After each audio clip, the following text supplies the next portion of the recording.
Hello everyone, today I'm going to show you how to fix Valorant has encountered a connection error. It's going to be an easy solution, so make sure to watch this video to the end and like and subscribe if you find it useful. So you're going to close this tab and then go to your settings, and then from here you're going to click on services. Search for services and click enter. And then from here you're going to click on any of them and press V. Once you do that, you're going to find VGC, right click on it and then go to properties. Once you do that, you'll see startup type, and then from here you're going to set it to automatic in case you had it manual.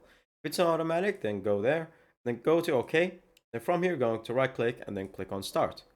Once this finishes, you're going to close this tab, and then from here, you're going to go to system configuration, right here. And then from here, you're going to go to boot and services, and then from here, you're going to click on hide all Microsoft services, search for the VGC that we just enabled right here, and then make sure that it's ticked on.